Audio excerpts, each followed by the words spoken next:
silly is that? Pulls up three-pointer.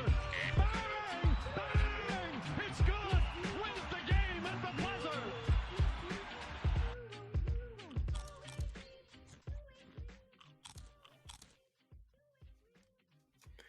Hello, welcome back to the Hoop Junkie Podcast. I'm your host, Zach, and this time we're going to do things a little bit differently. I decided to add a little bit of estrogen to the room today and in honor of Women in Sports Day. So, ladies, if you could just unmute your mics. I have brought in a couple of friends, Reagan Barton and Amber Raygard, two lovely ladies who are in the sports profession and do different things for different organizations. And I brought them in to kind of just have a chat about what that looks like for them. Hey. Hey. Hey. Hey, ladies, thank y'all for taking time on this beautiful Sunday. I know we got NFL football going on, and it's a lot, and it's busy times, I know, especially for you, Reagan. But first off, I want to say thank y'all for joining the pod. Yeah, Well, hey. you're good. Cues, You're my good. man. I need cues. You're I work all right. You're behind the all right, scenes love. for a reason. Come on. Well, I need you help. are in front. You are in front of the camera today, my friend. So that's okay. But look, we'll start with you, Reagan, since we're talking to you right now. Reagan, can you just introduce yourself and tell some of our listeners out there what you kind of do out there in the world of sports? Yeah, I am a content associate with ESPN out of the Charlotte, North Carolina office. I do live events. So right now I am one of the leads for college basketball. And it's kind of a grind, just 5 to 6 games a week, putting edits together, working with my producers on what kind of content and material they want to talk about before tip off in the open, and just things to talk about throughout the game. And I just put that together and I make it look good. Well, good stuff. Amber, what about you? What is it that you do these days? Yeah, hi, Amber Regard. I am an account executive in business development for the Minnesota Timberwolves. And my main responsibility is generating revenue, new revenue through ticket packages. So that's season tickets, half season, suites, groups. Also a grind basically at every single game. So what we have 41 home games and then plus playoffs. Hopefully we can make it. Maybe kick out your Dallas Mavs, Zach. We'll Yeah, see. We'll see. we'll see. Both. It's a healthy I competition think. though. I think both teams got some stuff to figure out first. Hey, we're on a 3-game winning streak right now, so I'll take it. But Hey, yeah, well, that's good. That's good. Well, for our listeners out there, so I brought these two ladies in, obviously because they're both friends. Both got relationships with both of them. However, I think that both of them can really just provide a big insight into what it's like to be women in a male-dominated profession, right? For the most part, and so I know that there's a lot of obstacles that come out of that, and I just kind of hope that all the young ladies out there that are aspiring to be in this, maybe you can take some things from this and kind of just uh, use that in your own life and to help you to get to where they are, or even past them. Right? We always hope for people to do as good and even better. Right?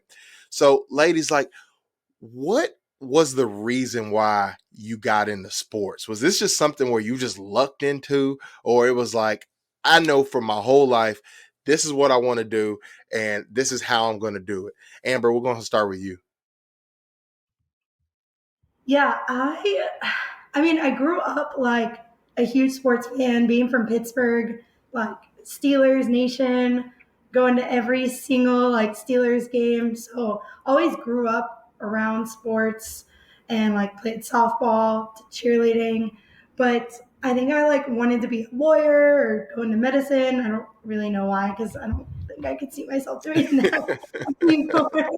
But it wasn't until high school I was in DECA, which was like a business club in high school, and I wanted to do sports marketing.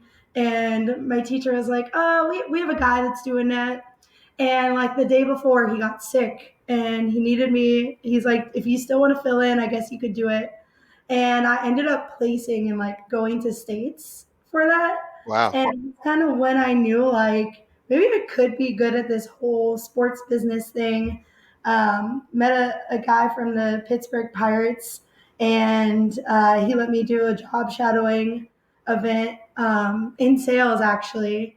And but that wasn't when I knew like I wanted to do sales. I didn't find that out for like 4 more years later. But that's where I got my start, basically, like summer of my junior year, going into senior year.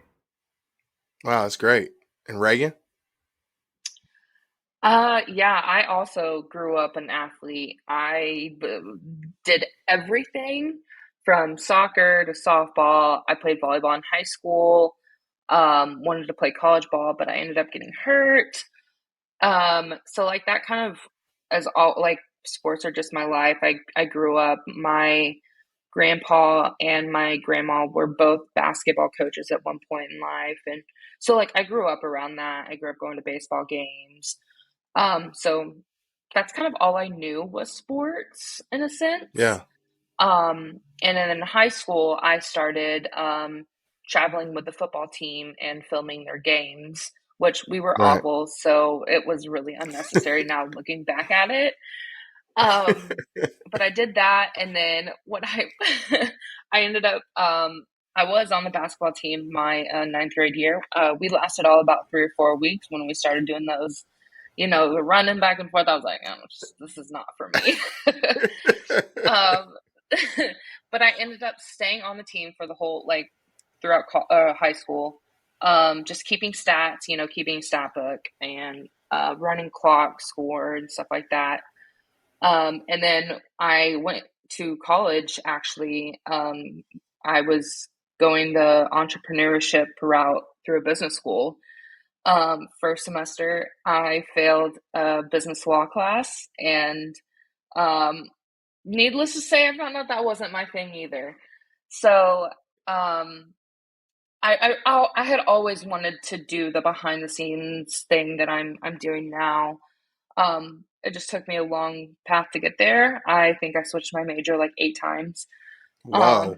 And I ended up, yeah, and I still finished in 4 years. It's possible, I promise. You just gotta play Wow. smart. That's Yep. impressive. Thank you. Thank you. Um, but once I kind of met people in the news, like our news department at school, I was like, okay, I love this TV thing. Like, I love it. And then I come from an SEC school. I went to the University of Arkansas, so we have our own school, what they call a school control room. So, like, I did Hmm. ESPN games in college, which helped me build the connections to get into ESPN actually. Um, Started off once again in a different path at ESPN. I started on the studio side, behind the scenes, and now I'm creating content and I'm actually pitching a huge feature for softball season. So be on the lookout for that.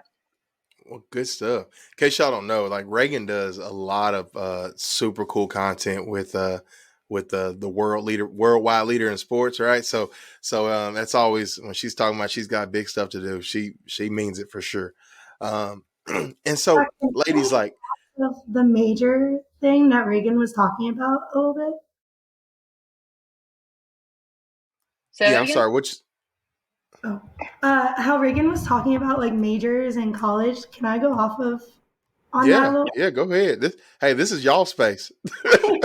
Okay, so I kind of like experienced that a little bit too when I went to Indiana University, go Hoosiers, but I originally started studying marketing in their Kelly School of Business because I got so much kind of like advice that like what if you don't work, what if it doesn't work out for you in sports, maybe you shouldn't like be under sport marketing and management, which is what I did get my degree in.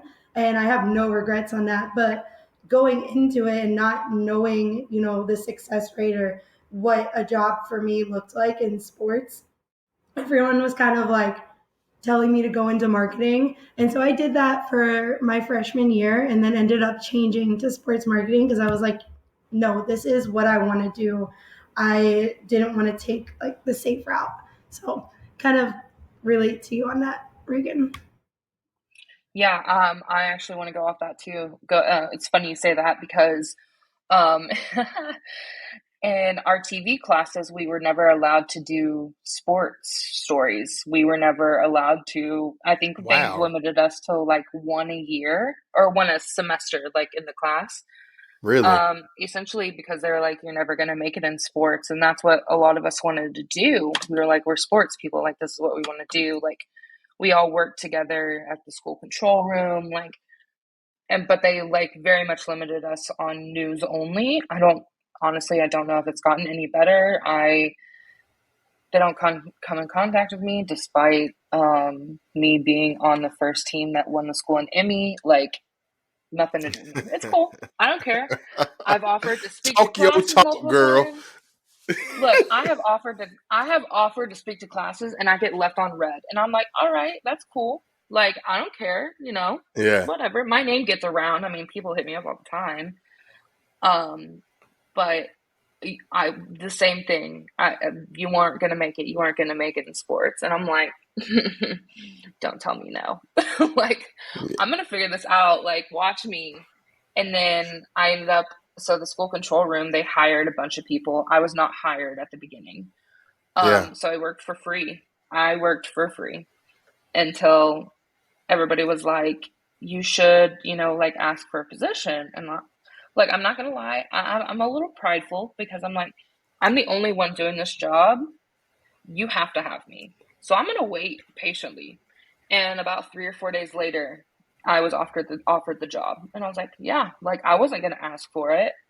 I was gonna make Yeah. you realize that you needed me, and then I could be like, maybe I can make it. And then everything just kind of fell into place after that. I mean, I was like, I like news, but I became really insensitive to a lot of Right. things. And I was like, I got to take care Yeah. of my mental health. And then Yeah. my my passions are sports, and there's nothing better than being told you can't do it, and then you're like, watch me. Yeah. No, that's amazing. So guys, like I know like y'all both mentioned about how you just grew up loving sports and that was something that made you, navigate towards to what you guys are doing today. And I think that's a story for why a lot of people are so interested about sports. Like, I mean, or why they want to go into sports. Hell, it's the reason why I started a hoops podcast because I love hoops, right?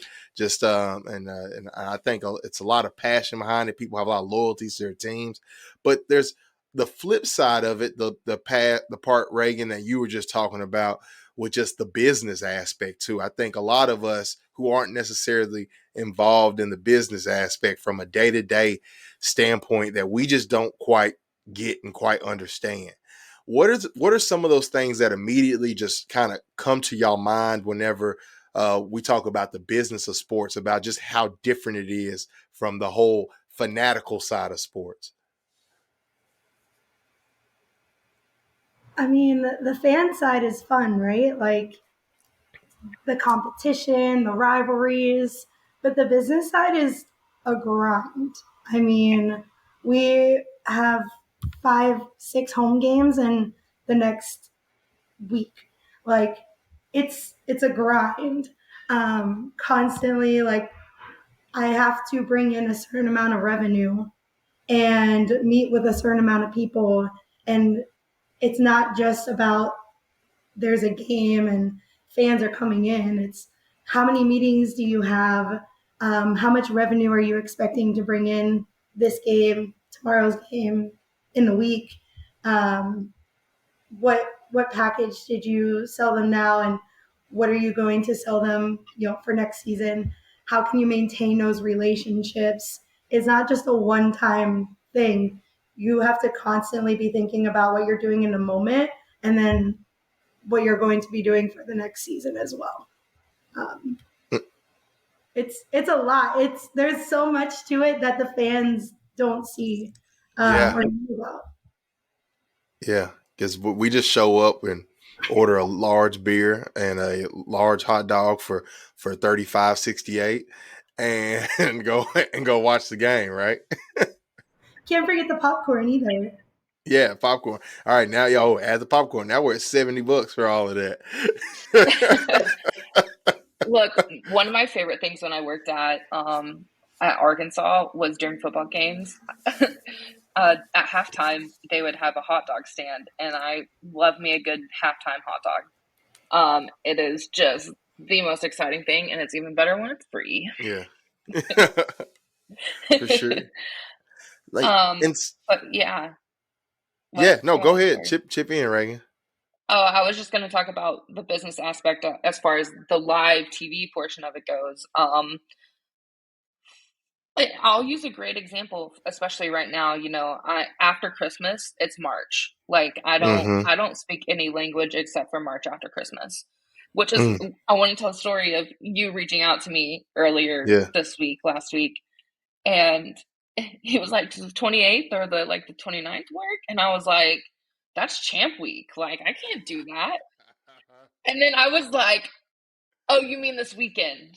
And I yeah, was like, "Dude, I'm already in February. Like I have to work a week or two in advance. Like I'm always like I have a game next Monday and I literally reached out to my producer for it yesterday. So right, like it's just always this like it's never stopping. It just continues on. And yeah, I saw a tweet a few weeks ago by a college basketball tweeter. Um, but he was like, "There's so many good games on today, and there's trash games tomorrow. Like, why don't you spread these games out?" And there's just so many logistics that go into it. mm, Like our CBB team, I think we maybe have like 30 PAs and CAs, which is what I am. I'm a content associate, and we're the ones that prep everything for those games. And we get our mm-hmm. crews everything they need from just literally everything they need, like down to like the mic flags that the announcers use, like absolutely everything.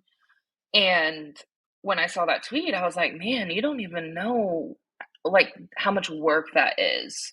Like Right, I have 6 games a week and I'm running at about 60 hours a week right now, easily. man. And I think a lot of people just don't understand, like they just want to turn the TV on and be like, "Oh, sports are on." And it's like Uh huh. there's so much more to it. And then I think the favorite question I get asked is like, "Are you coming home for Christmas? Or what do you do with like your family?" And I'm like, first of all, my family is in a whole different time zone. Second of all, I work I work on holidays so people like you can sit at home and be with your families and watch sports together. Like, and it's just like people don't really understand that I am what makes them happy. You know what I mean? And it's very much more in depth than, oh, just game is on TV. Like there's hundreds of people behind that. And I think that's Right, like an important message for people to learn, is that it's not just black and white. Like it's very yeah. draining and S- exhausting, emotionally exhausting. Like I haven't taken a vacation in like 2.5 years. Like I have accrued Wow. all my vacation time. Like I'm not racking up vacation right now. I am going to Europe for 3 weeks in April. Not too many people are happy about that, but Hey, I'm out of here, you you gotta do what guys. you gotta do. Yeah. But I think that's like one of the most important things, is like there's so much more to what Hmm. you see on TV or what you see at a game. Like there's just so much more work that goes into it. Well, And even when I you would think say that, about too, you think about also Reagan, like how fast schedules turn, right? Like the end of the season happens, right? And then like the playoff schedule comes out, like boom. And then it's just like, or like we're talking like in the NBA, right? And then like the first round, okay, they don't know who's gonna win these series yet, right? And then they turn around and then they put the schedule out and then they put the TV schedule out the day after that. And it's like, man, It's all the logistics that go behind all that. The average fan like me doesn't care about. You know what I mean? But I could only imagine from the content creation side just how much work that is. Now Um, now from the Swiss side, it was a lot of work last year too. oh Especially yeah. like we had play in and like we didn't know we were kind of on the bubble of like, are we going to the play in?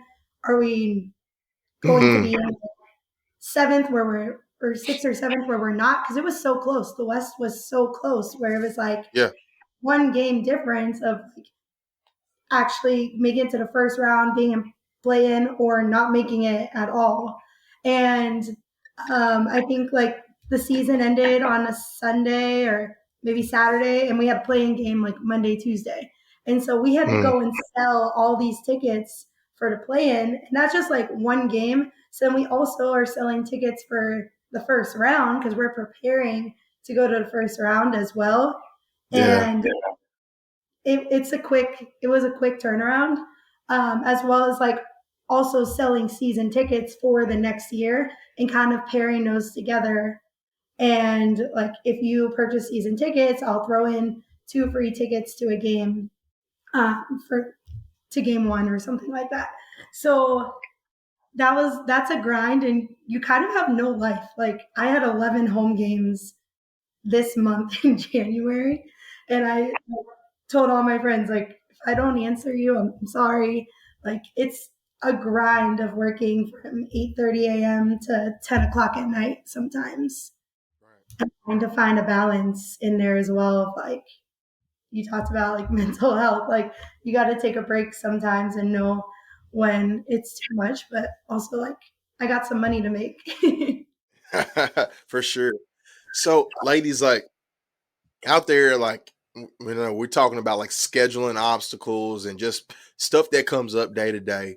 But kind of with you guys, also like we mentioned earlier, with being women in a heavily male dominated space of the sports profession.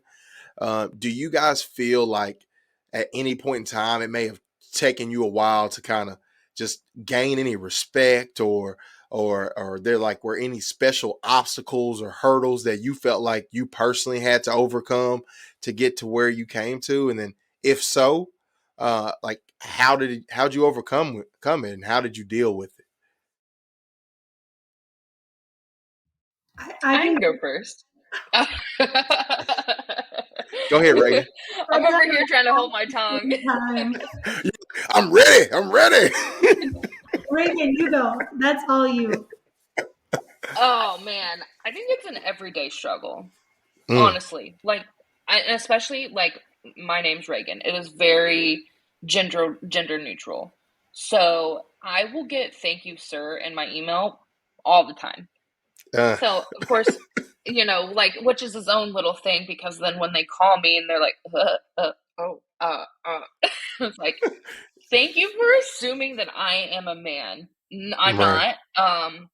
But then the narrative changes like instantly. They'll just sit like if they email you lists or whatever, and then they find out you're female, they'll be like a little more detailed. It's like I'm an idiot or something sometimes, Mm, and it's like actually I run this shit. Oh, sorry, I probably shouldn't have cussed, that's okay. but like I, but it's like I know my value and I know my worth and I know how good I am, and I wouldn't be doing my job if I wasn't good at it.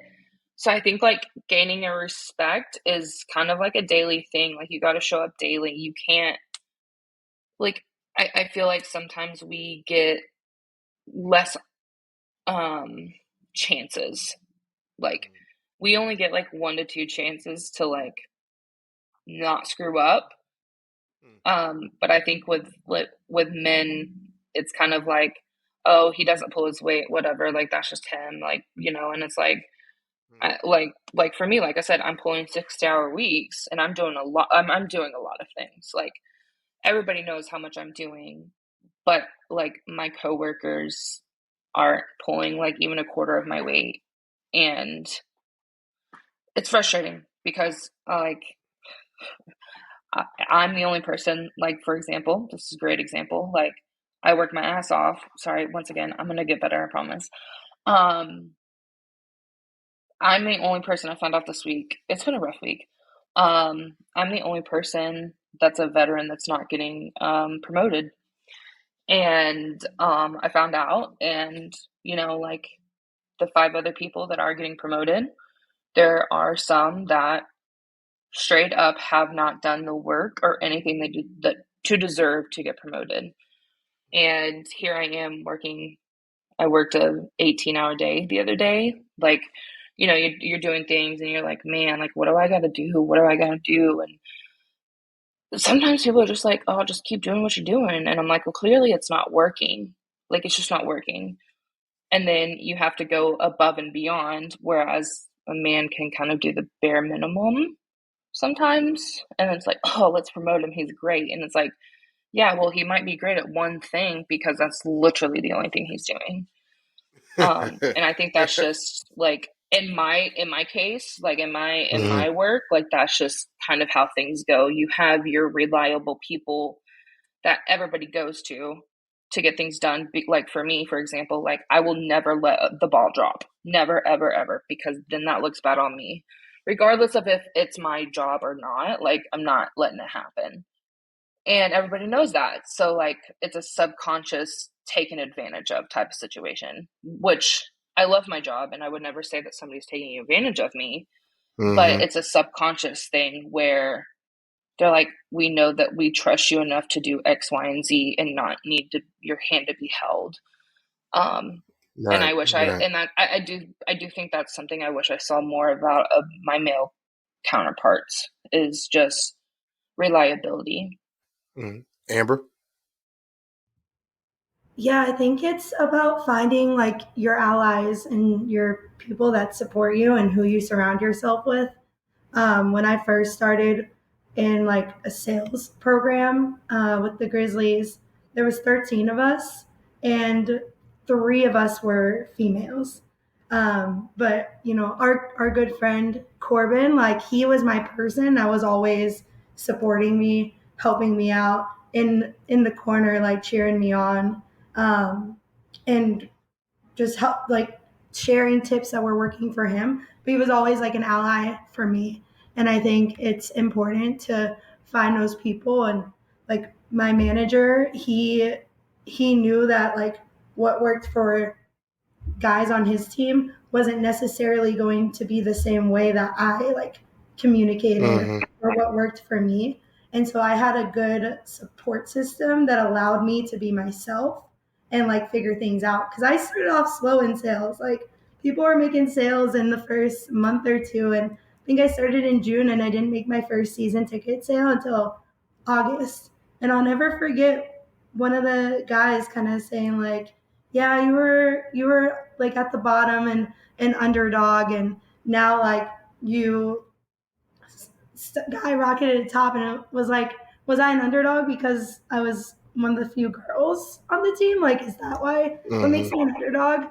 Um, and then I ended up being like top 3 or 4 in sales at the 13, and so like I had to work and still had like people to prove wrong, but I also found the right people in my corner that were helping me Right. build and like support that. Yeah, and that's I think all that sums up the main reason why I got you ladies on, just because like I can't speak from your experience because obviously uh I was born with a separate package going on, right? As a man, right? But like, I as someone, being a black man in a corporate America, there's a lot of things where, where I understand, I get the Amber, where you're talking about just aligning yourself with somebody who could be straight up with you and tell you the honest truth from a different perspective, just being in that space, because the truth is that being a minority in corporate America, or being a minority, or even in the sports world, there are some things that you just have to understand that this is the playing field, but how can I use the rules of this playing field for me to get ahead as well? And I think that that's a really interesting point that you bring up, Amber. And I think that that I think a lot of women can use that to kind of just understand, like, hey, like uh like shit isn't always sweet, you know. But this is what you got to do to get ahead, and then also to get ahead so you can get in positions to where you can create change, you know, where you can go out and you can recruit more women to come into sports and things of that sort. And I think I think that's a great perspective you kind of put on that. I mean, that was for me, that was 4 years ago. That was back in 2019. And so if I would have, you know, kind of let that defeat me and be like, hey, maybe I don't belong in sports, fast forward to where I am now. I'm on the Women in Sports Committee for our organization, helping do things for International Women in Sports Day, making sure that we have like a social media presence and just making sure that it is on top of people's minds, and Mm-hmm. celebrating it within, my circle personally, but also my coworkers and organization. I now have the ability to do that, and I would have never Mm-hmm. thought that that would have been possible starting from the bottom 4 years ago. Yeah. What advice would you give to like those young girls out there that want to get involved in sports? What advice would you give them starting out?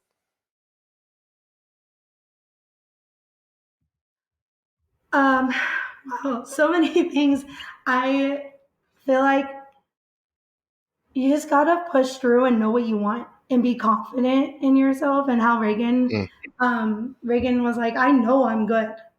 You have to know that and show it and not be afraid to speak up when there's, you know, 12 guys in the room, but you have a question, like say it because they probably have mm-hmm. that question too. Um, they're not saying it. Or like, I can't tell you how many times I have been on a phone call and a guy is like, wow, you actually know a lot about sports. And it's like, yes, I do, because I taught myself it. Like, you know a lot about sports as well. We have something in common. Like, you got to just be confident in what you're saying and just show that, like, you do belong and people will catch on. It may take them slow, like, it may be a slower pace than what we want, but eventually, like, they'll catch on, and just stay true to yourself. Never lose yourself. That's probably my biggest piece of advice: is never change yourself. If you know what you want, go for it. Reagan? Oh, there's so much to say. I want to go off what you said last is stay true to yourself. Um, but also open yourself up to learning new things. Like for me, Mm, who I am now is not who I was 6 years ago when I graduated college. Like that's just reality. And the older I get, the more it's more obvious to me. But who I am now as a leader, as a coworker, as just an individual, I'm a much better version of myself than I was when I first started. And I think that my biggest piece of advice is growth comes over time. Like growth doesn't happen overnight.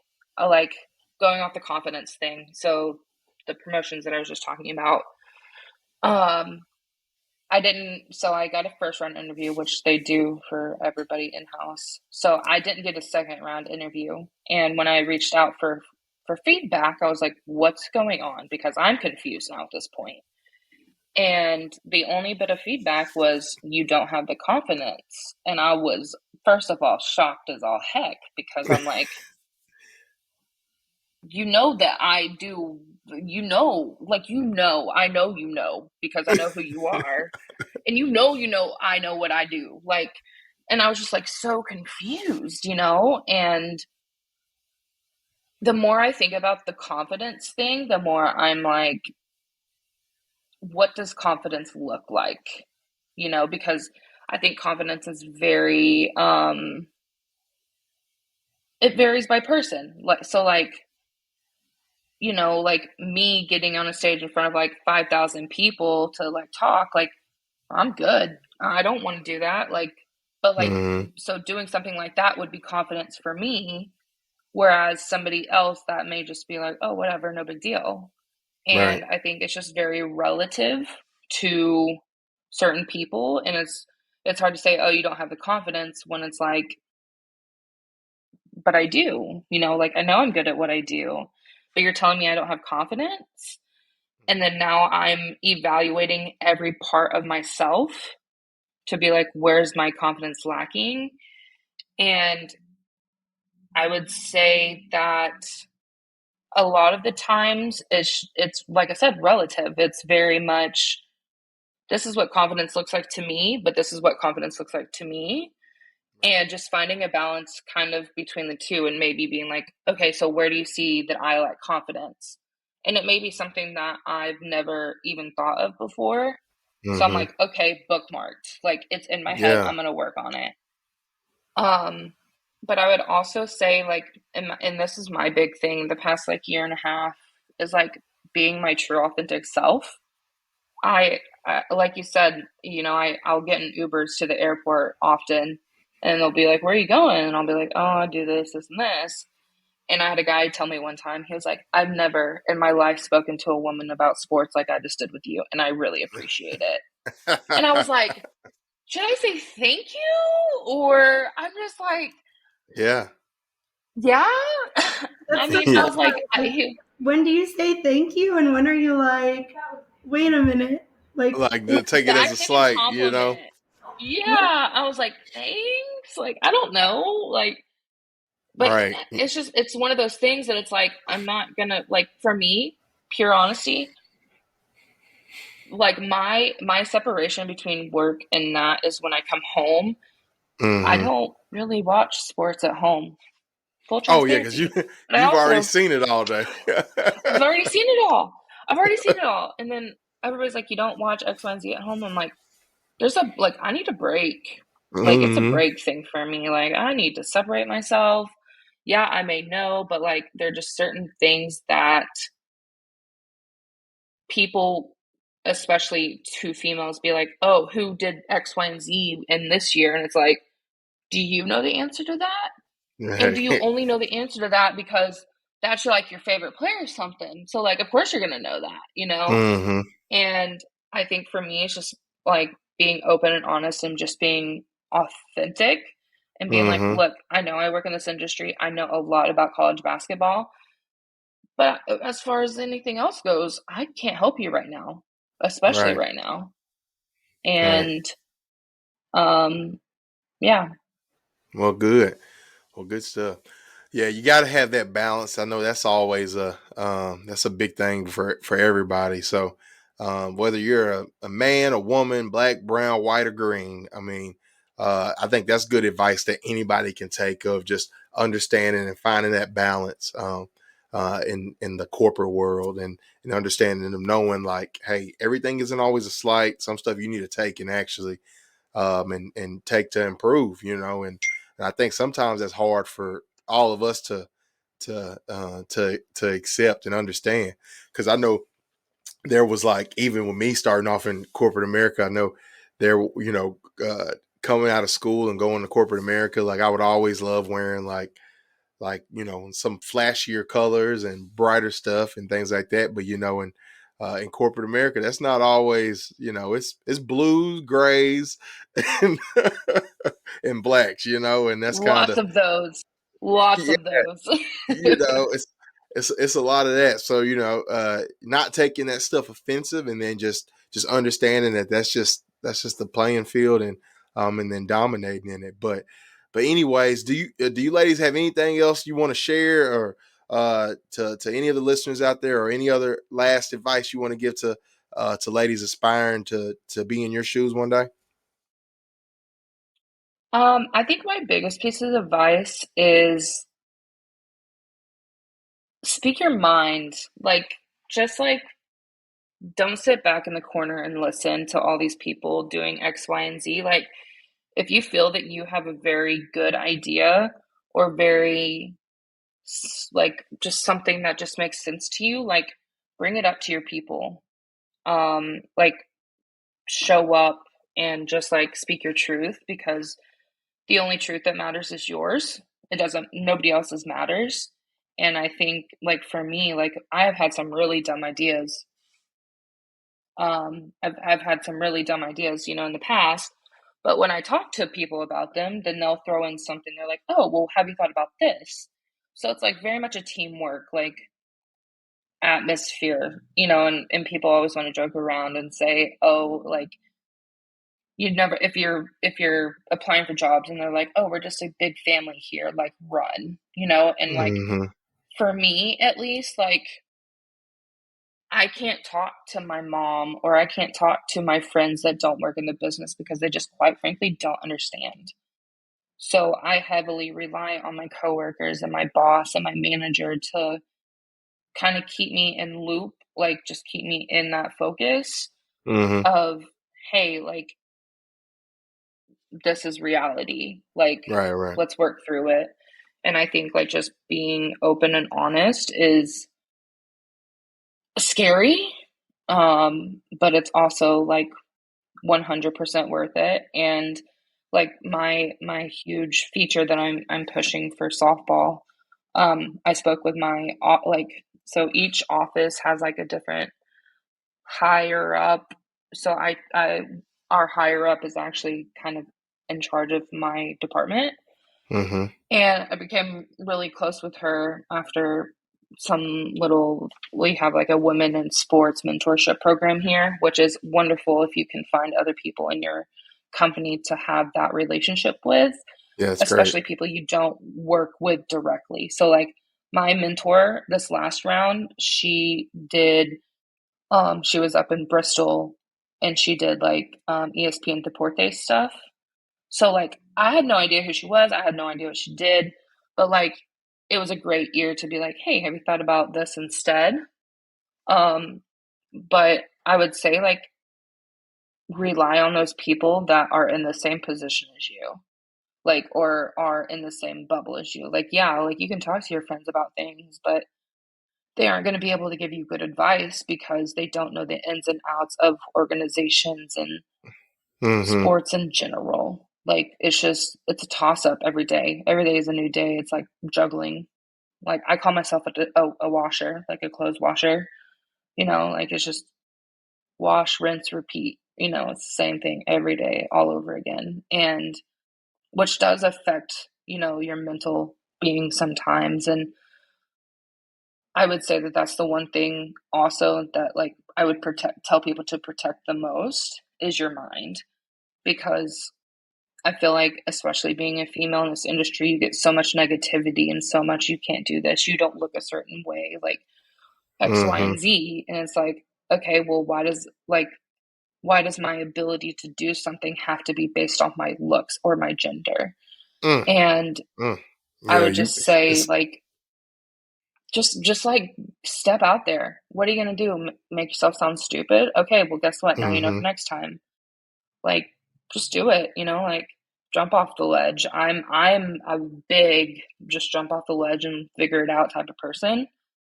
Yeah. Um, but going back to, like, the confidence thing, like, I emailed my story idea to Jimmy Pitaro, who is, like, the head of ESPN right now. And he literally got back to me within 24 hours and was like, I love your idea. Let's run it. Like, let's run with it. Mm-hmm.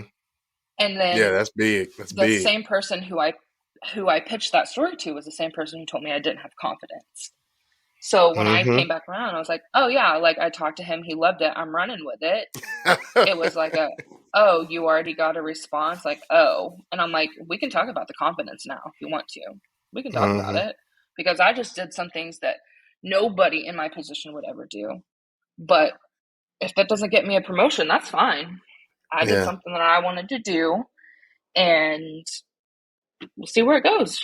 I love it. I love just smashing the misogyny in the face. All right. So, But Amber, what about you? Do you have any last takeaways you would love to give young girls out there who might be listening to this? Yeah, I think it's important to celebrate the small moments.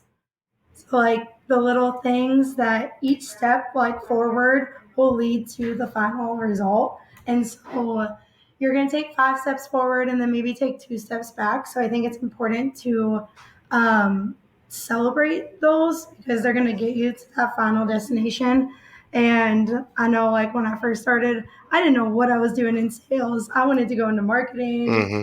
or literally anything other than sales. And I didn't really know if I was cut out for it or if I Mm-hmm. really could do it. And I was at zero. And I finally got, like an $8,000 sale. And then things started to build up. And now, 4 years later, I just hit 500,000 in a season for the Timberwolves. So, like, I think celebrating the small moments and not getting too hard on yourself, that can go for anyone. Um, just like really knowing your worth and that you're going to get to that destination is important. And I will say we've come a long way. Like my manager is a female, and I'm surrounded constantly by females that empower each other. And I think it's just important to making sure we have those allies as well and educating them. Well, sweet. Thank you, thank you, thank you, thank you, ladies, for coming on here, and I think this was a really special conversation. I just hope that we can all do our part with this and making sure that whether it's in the sports podcasting space or the sports blogging space or even in all sports spaces that we provide an inclusive space for people and that we can just progress the space forward. So thank you, ladies, for hopping on. Hopefully we get to chat and do something like this again because I think this was some really special conversations. Thank you so much for having us. Thank you. Yeah, thanks. All right. Thank y'all for tuning in to this week's pod of the Hoop Junkie podcast. Until next week, we'll holla at you. Make sure that you like and subscribe.